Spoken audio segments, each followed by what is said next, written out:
नमस्कार दोस्तों, कैसे हो आप लोग। उम्मीद करता हूँ दोस्तों आप सब बहुत बढ़िया होंगे। तो चलिए दोस्तों, आज हम देखने वाले हैं एमपी पुलिस कांस्टेबल एग्जाम 2025 के लिए दोस्तों हम आज न्यू मॉडल सेट जिसको प्रैक्टिस सेट हम देखने वाले हैं। ठीक है, तो अगर दोस्तों इसके पहले का आप वीडियो नहीं देखे दोस्तों तो जाकर इसका प्लेलिस्ट बना हुआ है, वहां से देख सकते हैं।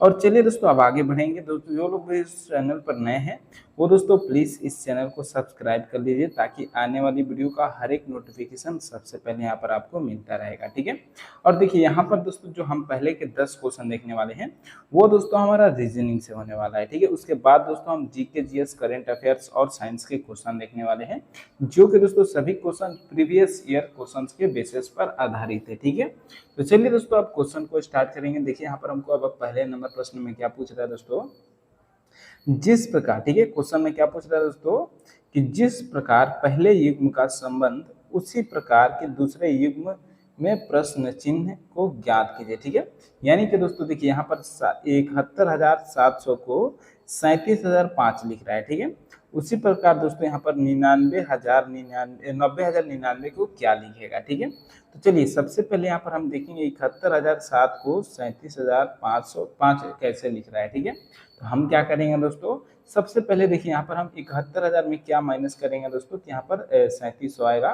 तो इसमें से दोस्तों हम डायरेक्ट माइनस करके देख लेते हैं। ठीक है, डायरेक्ट हम माइनस करके देख लेते हैं। चलिए पहले देखिए यहाँ पर 5 में से 5 जाएगा, 7 में से 5 जाएगा, ऊपर 7 है। ठीक है, 7 में से 5 जाएगा तो कितना हो जाएगा दोस्तों यहाँ पर, तो 2 हो जाएगा। ठीक है, फिर देखिए 0, फिर से 0, और फिर देखिए यहाँ पर 1 में से 7 तो नहीं घटेगा, 11 में से 4 जाएगा तो कितना हो जाएगा, यहाँ पर 11 में से 7 जाएगा तो 4 हो जाएगा। और उसके बाद यहाँ पर क्या बच जाएगा दोस्तों, तो 6 बच जाएगा, 6 में से 3 जाएगा तो 3। ठीक है, यानी कि 34,002 इसमें से माइनस करना पड़ेगा। ठीक है, तो सेम दोस्तों उसी तरह हम 90,000 में से दोस्तों इसमें से 90,099 में से 34,002 माइनस कर लेते हैं। ठीक है, तो 34,002 यहाँ पर माइनस करके देख लेते हैं। देखिए 9 में से 2 गया 7। ठीक है दोस्तों, किसी संख्या में लास्ट में 7 दिया है, तो हाँ दोस्तों बी और डी में दिया है। ठीक है, उसके बाद देखिए 90 में से यहाँ पर 0, 9 में से 0 तो 9 ही होगा, फिर एक और 0 होगा। उसके बाद दोस्तों 4 में से 0 यानी कि 10 में से 4 जाएगा तो कितना हो जाएगा, 6 हो जाएगा, और 8 में से यहाँ पर 7 जाएगा तो कितना हो जाएगा, 5 हो जाएगा। ठीक है, यानी कि 56,000 किसी ऑप्शन में दिया है तो नहीं दिया दोस्तों, यानी कि ये लॉजिक बिल्कुल गलत हो जाएगा। ठीक है, तो अब कौन सा लॉजिक लगाएंगे, तो देखिए यहाँ पर हम क्या करेंगे, सभी इसके संख्याओं को यहाँ पर जोड़ते हैं। ठीक है, देखिए 7 1 8, 8 और 7 कितना होता है, तो 8 और 7 को दोस्तों जोड़ेंगे तो ये 15 हो जाएगा। ठीक है, उसी तरह दोस्तों यहाँ पर 37,500 को भी जोड़ कर देख लेते हैं। 7 3 10, 10 और 5 कितना हो जाएगा, तो 15 हो जाएगा। ठीक है, यानी कि देखिए यहाँ पर दोनों का जोड़ कितना हो रहा है दोस्तों, तो 15 हो रहा है। ठीक है, तो उसी तरह से दोस्तों यहाँ पर हम इसका जोड़ देख लेते हैं, तो इसका जोड़ कितना हो जाएगा, 9 9 9 है तो 9 3 27 हो जाएगा। ठीक है, 27 हो रहा है। अब देखिए यहाँ पर कौन से ऑप्शन का जो जोड़ है दोस्तों वो 27 आएगा, वही हमारा क्या होगा, आंसर होगा। ठीक है, क्या दोस्तों यहाँ पर पहला का 27 आएगा तो 4 1 1 नहीं आएगा। ठीक है, दूसरा तो 8 8 16 और 16 7 कितना हो जाएगा, तो 16 7 हमारा 23 होगा दोस्तों, ये भी नहीं होगा। ठीक है, अब तीसरा देखिए 5 5 10, 10 7 17, 17 और 8 2 10, यानी कि 27 ये हो जाएगा। ठीक है, तो ऑप्शन नंबर सी यहाँ पर दोस्तों हमारा क्या हो जाएगा, बिल्कुल सही आंसर हो जाएगा। ठीक है, तो चलिए दोस्तों अब अगले नंबर प्रश्न को देख लेते हैं। देखिए अब यहाँ पर हमको दूसरा नंबर प्रश्न में क्या पूछ रहा है, बहुत ही शानदार प्रश्न है। निम्नलिखित श्रृंखला में प्रश्न चिन्ह के स्थान पर कौन सी संख्या होगी। ठीक है, यहाँ पर दोस्तों हमको बताना है, देखिए पहले 12 दिया है, फिर 26 दिया है, फिर 54, फिर 110, और लास्ट में बताना है कि कौन सी संख्या होगी। ठीक है, तो हम क्या करेंगे, सबसे पहले देखेंगे 12 से 26 कैसे हो रहा है। ठीक है, तो 12 से 26 कैसे हो रहा है दोस्तों, 12 का हम क्या करेंगे, तो 12 में दोस्तों पहले हम 2 का गुणा करेंगे। ठीक है, 12 दूना 24 होता है। ठीक है, उसके बाद क्या करेंगे, तो यहाँ पर प्लस का 2 कर देंगे तो 24 और 2 कितना हो जाएगा, तो 26 हो जाएगा। ठीक है, उसी तरह दोस्तों यहाँ पर आप 26 से 54 को देखिए, 26 दूना में 2 का जब गुणा करते हैं दोस्तों, 26 दूना कितना होता है, तो 52 होता है, और 52 में भी दोस्तों क्या करेंगे, तो प्लस का 2 कर लेंगे तो अब कितना हो जाएगा, ये 54 हो जाएगा। ठीक है, देखिए ऊपर यहाँ पर हमको 54 आया है, उसी तरह से सेम दोस्तों अब 54 का यहाँ पर 110 आएगा। ठीक है, कैसे आएगा, तो पहले 54 में 2 का गुणा करेंगे तो कितना हो जाएगा, 108 हो जाएगा। ठीक है, 108 में जब प्लस का हम 2 करेंगे तो कितना हो जाएगा, 110 हो जाएगा। ठीक है, देखिए यहाँ पर 110 आया है। ठीक है, तो अब सेम दोस्तों यही लॉजिक से हम क्या करेंगे, इसका भी निकाल लेते हैं। तो 110 का दोस्तों पहले क्या करेंगे, हम 2 से गुणा करेंगे तो कितना हो जाएगा दोस्तों, हमारा 120 हो जाएगा। और प्लस का इसमें हम 2 करेंगे तो 120 प्लस 2 कितना हो जाएगा, तो 122 हो जाएगा। ठीक है, तो 122 दोस्तों यहाँ पर हमारा आंसर बन रहा है। देखिए कौन से ऑप्शन में दिया है, सॉरी यहाँ पर 222 होगा। ठीक है, सॉरी दोस्तों 222 होगा। तो ऑप्शन नंबर डी में देख सकते हैं दोस्तों 222 दिया है, तो यही हमारा बिल्कुल सही आंसर हो जाएगा। ठीक है, अब चलिए दोस्तों अगले नंबर क्वेश्चन की तरफ बढ़ते हैं। और देखिए यहाँ पर हमको तीसरा नंबर प्रश्न में अब क्या पूछ रहा है कि निम्नलिखित विकल्पों में से उस विकल्प को चुने जो तीनों से असंगत है। ठीक है, इसमें से दोस्तों हमको उस विकल्प को चुनना है जो तीनों से असंगत होगा। तो देखिए सबसे पहले क्या दिया है, बिस्किट दिया है, फिर ब्रेड है, फिर केक है। ठीक है, तो दोस्तों बिस्कुट, ब्रेड और केक दिया है और लास्ट में चॉकलेट दिया है। ठीक है, तो देखिए बिस्कुट, केक और ब्रेड ये दोस्तों तीनों एक जैसे हैं। ठीक है, लेकिन दोस्तों जो चॉकलेट होता है दोस्तों ये अलग होता है, तो इसमें क्या हो जाएगा, हमारा विकल्प अलग हो जाएगा, ऑप्शन नंबर डी। तो यही हमारा बिल्कुल सही आंसर हो जाएगा। ठीक है, अब चलिए दोस्तों अगले नंबर प्रश्न की तरफ बढ़ते हैं। और देखिए यहाँ पर आपको अब चौथे नंबर प्रश्न में क्या पूछ रहा है दोस्तों, वेन डायग्राम का प्रश्न है, बहुत ही शानदार प्रश्न है। ठीक है, उस वेन आरेख का चयन करें जो निम्नलिखित वर्गों को सही ढंग से निरूपित करता है। ठीक है, यानी कि पहला में देखिए सरीसृप है। ठीक है, सरीसृप का मतलब होता है दोस्तों जो जीव पानी में और जमीन पर रहता है उसको सरीसृप बोलते हैं। ठीक है, तो देखिए सबसे पहला हम इसका डायग्राम बना लेते हैं। हमारा मान लीजिए दोस्तों सरीसृप हो गया रेड वाला। ठीक है, अब चलिए यहाँ पर हम दूसरा वाला लेते हैं। तो दूसरा क्या है, मगरमच्छ है। तो क्या दोस्तों मगरमच्छ जो है वो सरीसृप से संबंधित है दोस्तों, जमीन में और पानी में दोनों में रहता है। तो हाँ दोस्तों, यानी कि सरीसृप के अंदर आएगा मगरमच्छ। ठीक है, तो चलिए इसको दोस्तों हम सरीसृप के अंदर मगरमच्छ को लिख लेते हैं। ठीक है, अब देखिए दोस्तों यहाँ पर आगे क्या दे रहा है, मछली दे रहा है। क्या दोस्तों मछली मगरमच्छ से संबंधित है, तो नहीं है। ठीक है, क्या दोस्तों मछली सरीसृप से संबंधित है, तो इससे भी नहीं, क्योंकि दोस्तों ये जमीन पर नहीं चलती है। ठीक है, यानी कि दोस्तों ये अलग हो जाएगा। ठीक है, मछली क्या हो जाएगी, तो मछली यहाँ पर अलग हो जाएगी। ठीक है, अब देखिए चौथा में दोस्तों हमको क्या दिया है, चौथा में हमको दे रहा है कछुआ। क्या दोस्तों कछुआ मछली से संबंधित है, तो मछुआ मछली से संबंधित नहीं है। क्या दोस्तों कछुआ मगरमच्छ से संबंधित है, तो इससे भी नहीं है। ठीक है, क्या दोस्तों कछुआ सरीसृप से संबंधित है, तो हाँ दोस्तों ये जमीन पर भी चल सकता है और पानी में भी चल सकता है। तो यही दोस्तों ये भी क्या हो जाएगा, तो सरीसृप के अंतर्गत आ जाएगा। ठीक है, तो इस तरह से दोस्तों हमारा जो डायग्राम बनेगा वही हमारा क्या हो जाएगा, तो बिल्कुल सही आंसर हो जाएगा।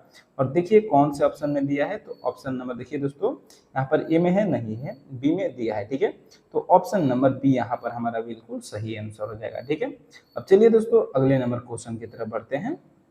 अब देखिए यहाँ पर हमको चौथे नंबर सॉरी पांचवें नंबर प्रश्न में क्या पूछ रहा है दोस्तों, कोडिंग डिकोडिंग का प्रश्न है, बहुत ही शानदार प्रश्न है। ठीक है, क्वेश्चन में दोस्तों पूछ रहा है कि किसी निश्चित कूट भाषा में किंग्स को RFMHJ कोडित किया जाता है, तो क्वीन को कैसे कोडित करेंगे। ठीक है, तो सबसे पहले दोस्तों हम देखेंगे किंग्स को दोस्तों यहाँ पर RFMHG कैसे लिख रहा है। ठीक है, चलिए एक एक अक्षर को देखेंगे दोस्तों। के को यहाँ पर आर क्या कर सकता है, तो के को आर कर देंगे दोस्तों, तो क्या होगा यहाँ पर दोस्तों के हमारा 11 नंबर पे, आर 18 नंबर पे, तो ज्यादा हो जाएगा। ठीक है, तो थोड़ा हम पीछे से देख लेते हैं। ठीक है, या फिर दोस्तों इधर से भी हम पहले चेक कर लेते हैं। मान लेते हैं दोस्तों यहाँ पर क्या प्लस करेंगे, तो के बाद हमारा आर आएगा 18 आएगा, तो 11 में दोस्तों प्लस 7 करते हैं तब जाकर 18 होता है, यानी कि यहाँ पर प्लस का 7 हुआ है। ठीक है, तो आई के देखिए आई हमारा 9 नंबर पे, एफ हमारा कितना नंबर पे आता है, तो एफ दोस्तों हमारा 6 नंबर पे आता है, यानी कि यहाँ पर क्या हुआ है, तो माइनस का 3 कर दिया है। ठीक है, और आगे बढ़ते हैं। एन के बाद एम, यानी कि यहाँ पर क्या किया है, तो माइनस का 1 किया है दोस्तों। तो इसमें देखिए कोई लॉजिक नहीं बन रहा है दोस्तों, यहाँ पर प्लस 7 -3 -1 कोई लॉजिक नहीं बन रहा है। ठीक है, तो इसमें दोस्तों अब दूसरा लॉजिक लगेगा। ठीक है, दूसरा क्या लगा सकते हैं, देखिए के को यहाँ पर दोस्तों लास्ट में अगर जाएंगे तो माइनस का 1 किया है। ठीक है, के लास्ट में जाएंगे सीधे तो माइनस का 1 किया है। अब फिर देखिए आई को दोस्तों यहाँ पर क्या करते हैं, एच के पास जाते हैं, तो आई के पहले आता है, यानी कि यहाँ पर भी माइनस का 1 किया है। ठीक है, फिर देखिए एन के दोस्तों पहले क्या आता है, एम आता है, तो यहाँ पर भी माइनस का 1 किया है।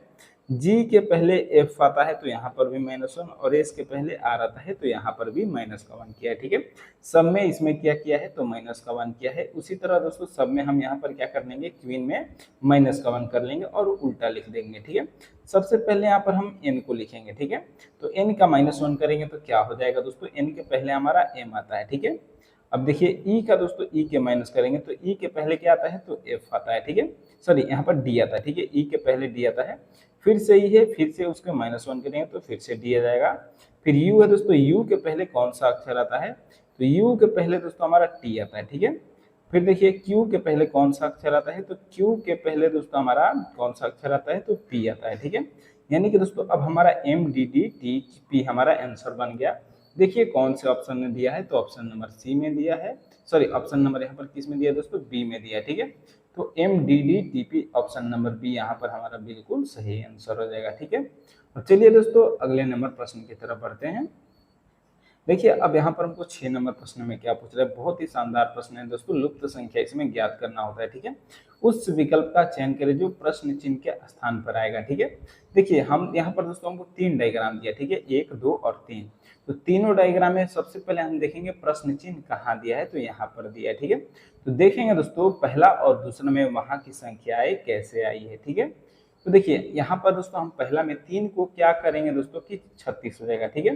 तो देखिए 3 का दोस्तों क्या कर सकते हैं, तो 3 में दोस्तों अगर मान लीजिए यहाँ पर हम 3 में दोस्तों 2 का गुणा करके, ठीक है, 3 दूना 6 हो जाएगा, ठीक है।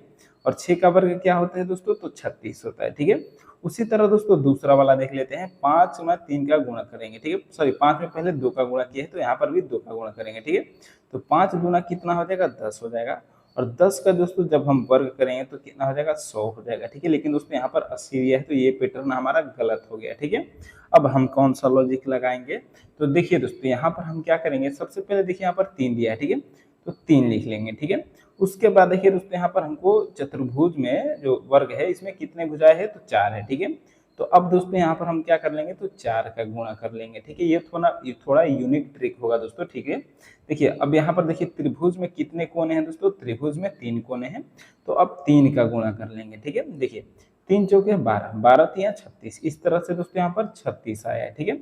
उसी तरह दोस्तों अब यहाँ पर हम दूसरे वाले में देखेंगे, पहले क्या है, तो 5 है तो 5 लिख लेंगे, ठीक है। फिर देखिए दोस्तों यहाँ पर हमको यहाँ पर भी 4 कोना दिया है चतुर्भुज में, तो यहाँ पर भी दोस्तों क्या हो जाएगा हमारा, 4 का गुणा करेंगे पहले, ठीक है।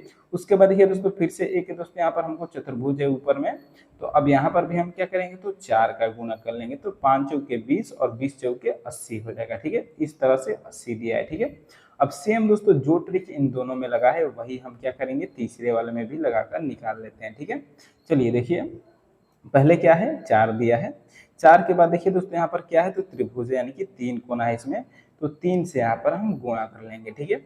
उसके ऊपर क्या है दोस्तों, तो देखिए यहाँ पर पंचभुज दिया है, ठीक है, पंचभुज दिया है 1 2 3 4 5 6, ठीक है, षटभुज है, ठीक है, 6 भुजा है दोस्तों, तो इसमें अब हम 6 का गुणा करेंगे, ठीक है। तो देखिए 4 तिया 12, अब 12 छुके कितना होता है दोस्तों, 72 होता है, ठीक है। यानी कि 72 यहाँ पर हमारा प्रश्नवाचक चिन्ह के स्थान पर आ जाएगा। और देखिए कौन से ऑप्शन में दिया है, तो ऑप्शन नंबर बी में 72 दिया है, तो बिल्कुल हमारा सही आंसर हो जाएगा, ठीक है। अब चलिए दोस्तों अगले नंबर प्रश्न को देख लेते हैं। और देखिए यहाँ पर हमको 7वें नंबर प्रश्न में पूछ रहा है कि यदि निम्न घन को खोला खोला जाए तब कौन सा पैटर्न बनेगा, ठीक है। ये दोस्तों हमको एक बंद पासा दिया है, ठीक है। तो बंद पासा को दोस्तों हमको खोलकर यहाँ पर दोस्तों बताना है कि एक बार इसको खोलेंगे तो कौन सा इन पासों में से हमारा सही आंसर हो जाएगा, ठीक है। तो देखिए हम यहाँ पर क्या करेंगे दोस्तों, सबसे पहले समझिए, ठीक है। यहाँ पर मान लीजिए ब्लैक बिंदु हो गया और ये व्हाइट सर्कल है, ठीक है। तो सर्कल और दोस्तों क्या है, बिंदु क्या है, आपस में अगर विपरीत है तो नहीं है, ठीक है। क्योंकि दोस्तों जो विपरीत होते हैं वो कभी एक साथ यानी कि एक साइड में नहीं रह सकते हैं, ठीक है। एक साइड का मतलब है दोस्तों कि जैसे 2 दीवार है, एक आपके सामने एक आपके लेफ्ट में या फिर दाएं, तो दोस्तों दोनों एक साथ ही रहेंगे, वो कभी भी विपरीत नहीं होंगे, यानी कि दोस्तों ये दोनों विपरीत नहीं है और ये दोनों भी आपस में विपरीत नहीं है, ठीक है। तो इसी को दोस्तों लेकर हमको समझना होगा, ठीक है। चलिए अब समझते हैं। यहाँ पर पहला में देखिए, ठीक है, यहाँ पर बिंदु के पास दोस्तों क्या है, ब्लैक बिंदु के पास यहाँ पर दोस्तों खाली है, ठीक है, यानी कि दोस्तों खाली वाला ये तो विपरीत नहीं है। लेकिन दोस्तों यहाँ पर क्या किया है, ये सर्कल को, और एक बात और समझिए, ठीक है, यहाँ पर क्या होता है दोस्तों, जब हम पासे को खोलते हैं दोस्तों तो एक छोड़कर दोस्तों तीसरा यहाँ पर क्या, दूसरा क्या होता है, विपरीत होता है, ठीक है। उसी तरह दोस्तों यहाँ पर जो ये स्क्वायर होगा ये जिसका विपरीत होगा, और एक क्रस जो होगा दोस्तों इसका विपरीत होता है, ठीक है। तो देखिए क्या दोस्तों यहाँ पर हमको पहला में क्या दे रहा था, पहला में दोस्तों देखिए यहाँ पर सर्कल का दोस्तों यहाँ पर ब्लैक डॉट से विपरीत दे रहा है, तो यहाँ पर दोस्तों क्या है, दोनों विपरीत है तो नहीं, क्योंकि दोस्तों ये एक ही फलक के अगल बगल में है, ठीक है। तो पहला यहाँ पर हमारा गलत हो जाएगा, ठीक है।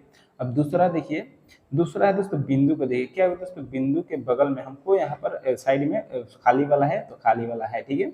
अब बिंदु का विपरीत कौन है दोस्तों, यहाँ पर इसका विपरीत ये है, खाली का विपरीत खाली है, उससे हमको मतलब नहीं है।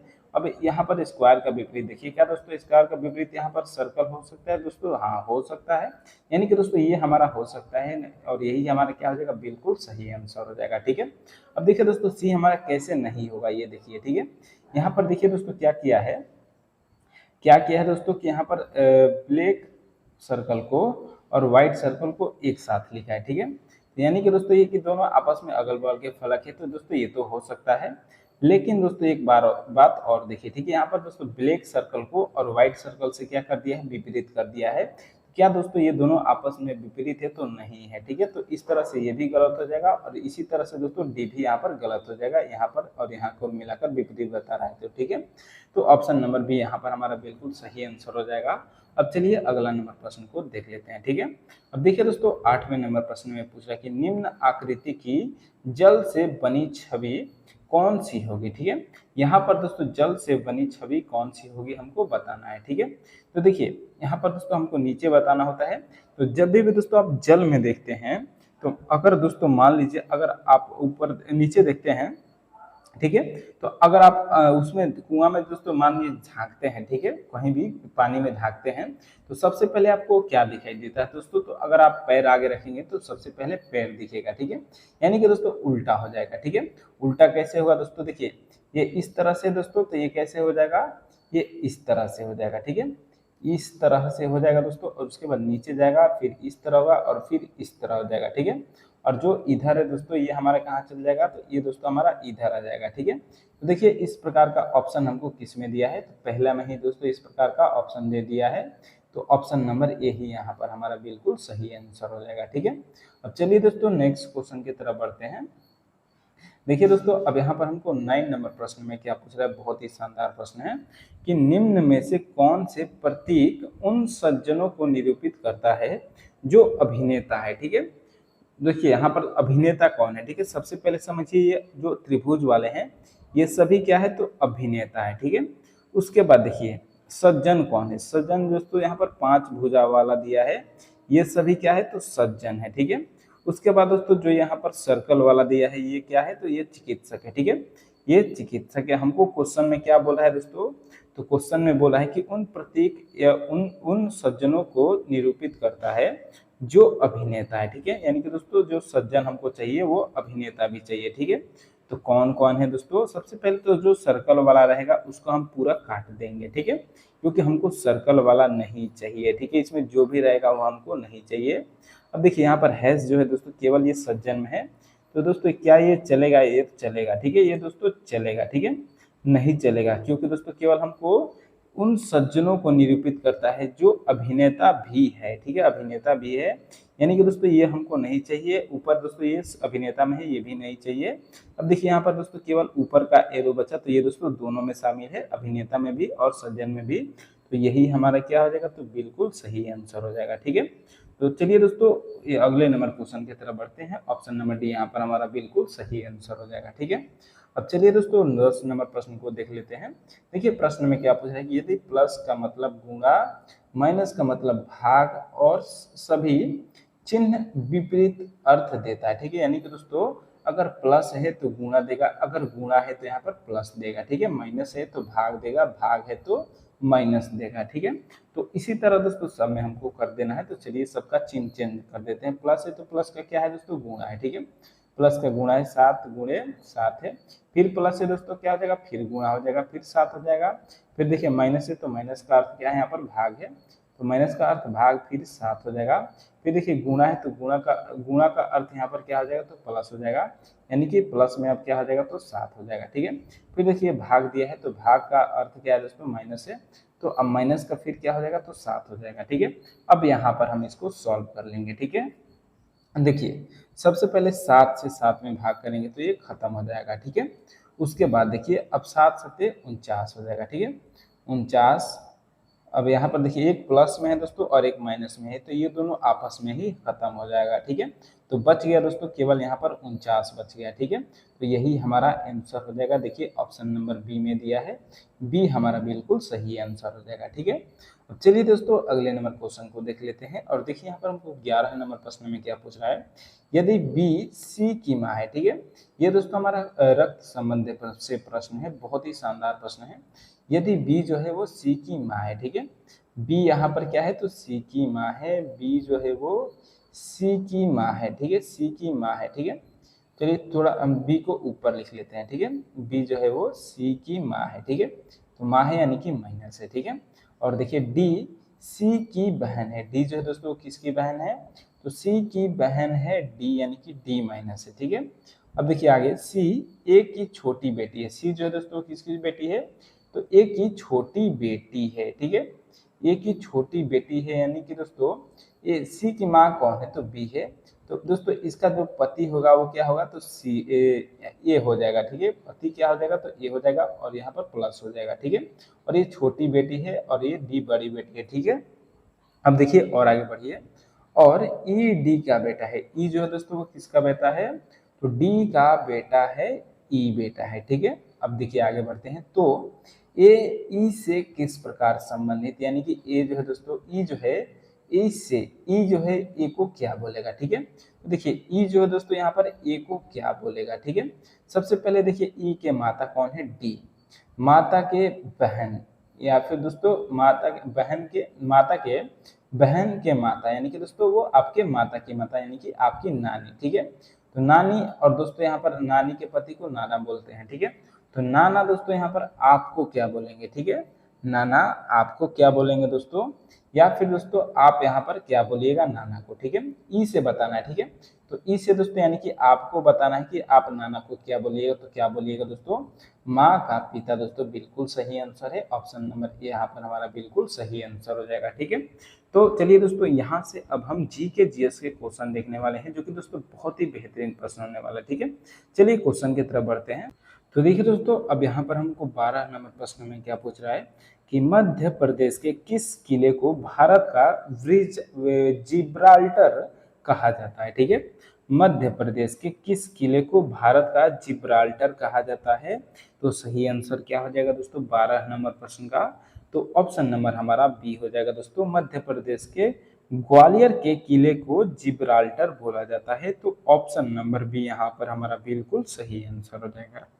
ठीक है, चलिए अब अगले नंबर क्वेश्चन की तरफ बढ़ते हैं। अब देखिए दोस्तों यहाँ पर हमको अब 13 नंबर प्रश्न में क्या पूछ रहा है, बहुत ही शानदार प्रश्न है कि मध्य प्रदेश में खजुराहो के मंदिर का निर्माण किस राजवंश के शासकों ने करवाया था। मध्य प्रदेश के खजुराहो के मंदिर का निर्माण किस राजवंश के शासकों ने करवाया था, तो सही आंसर क्या हो जाएगा दोस्तों हमारा 13 नंबर क्वेश्चन का, तो ऑप्शन नंबर यहाँ पर बी हो जाएगा दोस्तों।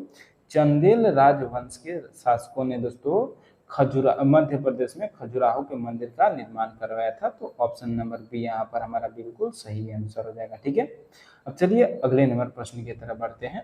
अब देखिए यहाँ पर हमको 14 नंबर प्रश्न में क्या पूछ रहा है, मध्य प्रदेश का सबसे बड़ा कोयला क्षेत्र कौन सा है।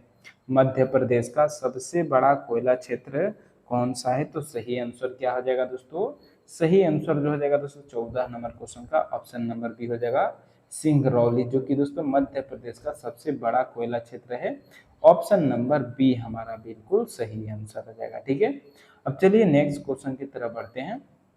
देखिए यहाँ पर हमको 15 नंबर प्रश्न में क्या पूछ रहा है कि मध्य प्रदेश में माड़ू के ऐतिहासिक शहर में जहाज महल, ठीक है, का निर्माण किसने करवाया था।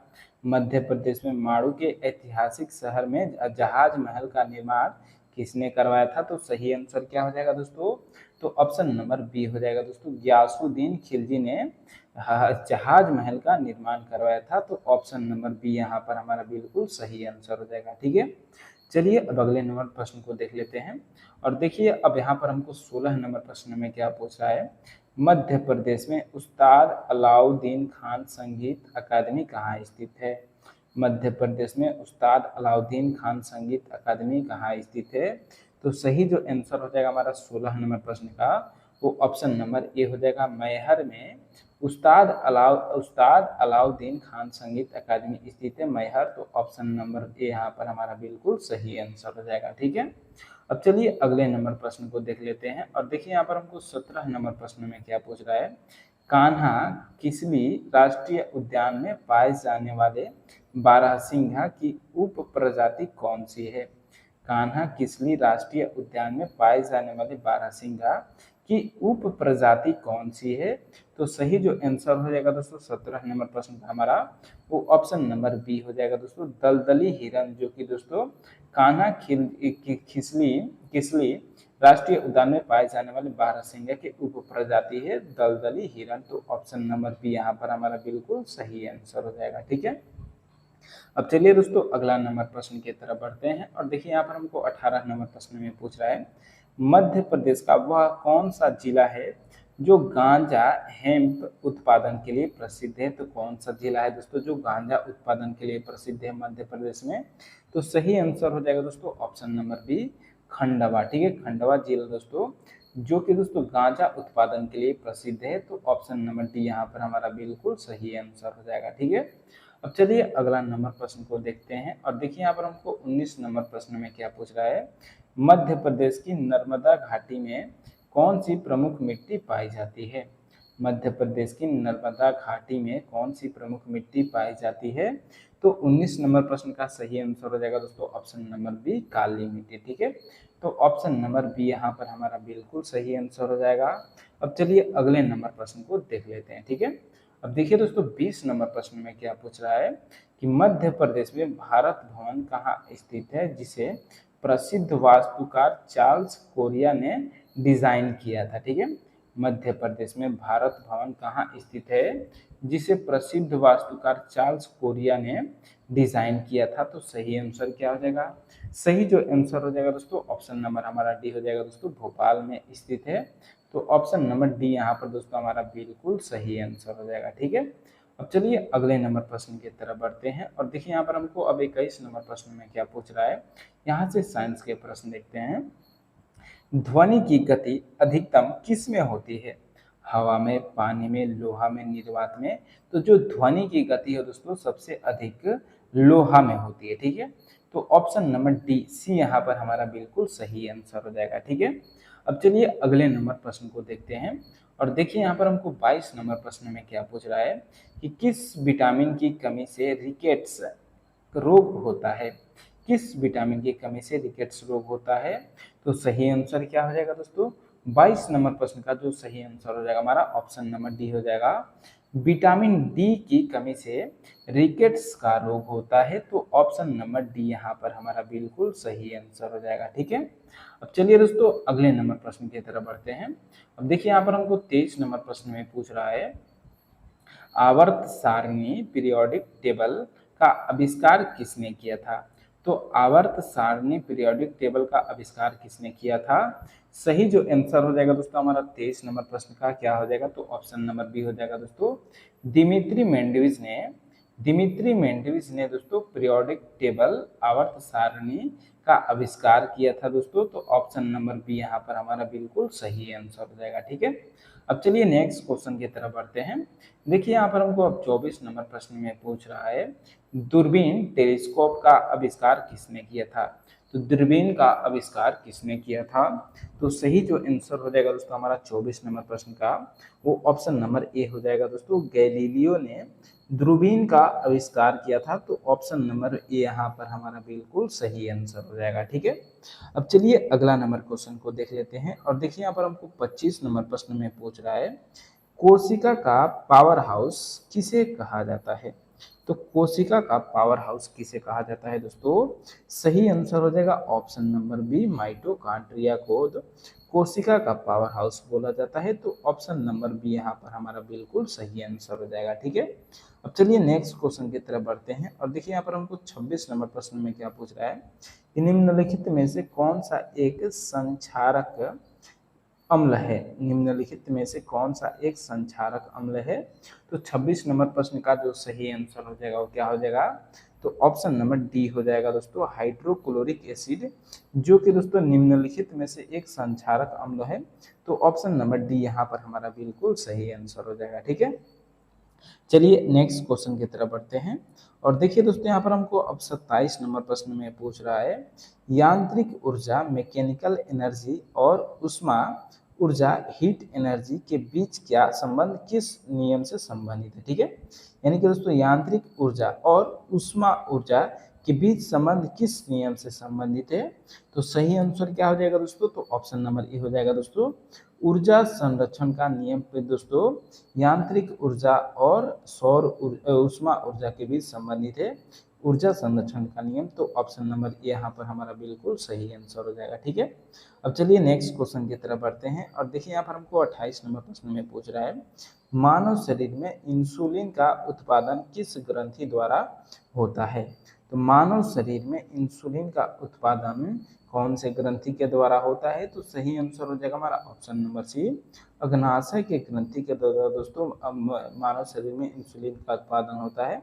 तो ऑप्शन नंबर सी हमारा बिल्कुल सही आंसर हो जाएगा। ठीक है, अब चलिए दोस्तों अगला नंबर प्रश्न को देख लेते हैं। और देखिए यहाँ पर हमको 29 नंबर प्रश्न में पूछ रहा है कि वॉशिंग सोडा का रासायनिक नाम क्या है। तो वॉशिंग सोडा का रासायनिक नाम क्या है। सही आंसर हो जाएगा दोस्तों option number A, sodium carbonate washing soda का रासायनिक नाम होता है। ठीक है, ऑप्शन नंबर ए बिल्कुल सही आंसर है। नेक्स्ट क्वेश्चन को देख लेते हैं। और देखिए दोस्तों अब 30 नंबर प्रश्न में पूछ रहा है, विद्युत चुंबक ठीक है बनाने के लिए किस धातु का उपयोग किया जाता है। ठीक है, विद्युत चुंबक बनाने के लिए किस धातु का उपयोग किया जाता है। तो सही आंसर हो जाएगा दोस्तों ऑप्शन नंबर बी, दोस्तों लोहे का उपयोग किया जाता है। ठीक है, विद्युत चुंबक बनाने के लिए लोहे का उपयोग किया जाता है। तो ऑप्शन नंबर बी यहाँ पर हमारा बिल्कुल सही आंसर हो जाएगा। ठीक है, तो उम्मीद करता हूँ दोस्तों ये सभी क्वेश्चन आपको बिल्कुल अच्छे तरीके से समझ में आ गया होगा। अगर अभी तक दोस्तों आपने इस वीडियो को लाइक नहीं किया है तो वीडियो को लाइक कर दीजिएगा दोस्तों, और चैनल को दोस्तों सब्सक्राइब करना मत भूलिएगा, दोस्तों के साथ अपने शेयर कर दीजिए। ठीक है, चलिए दोस्तों बहुत बहुत धन्यवाद, अगले वीडियो में मिलते हैं।